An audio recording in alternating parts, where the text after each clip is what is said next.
Ayan, ito naman ang aking mga banana pepper for today. Dahil nag-ulan, saya-saya nila.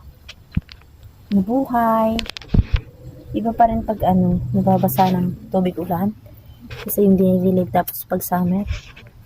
So, ayan, putihin na natin ito. 2,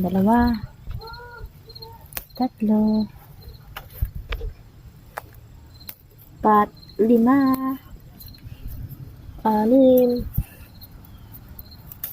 Ayan.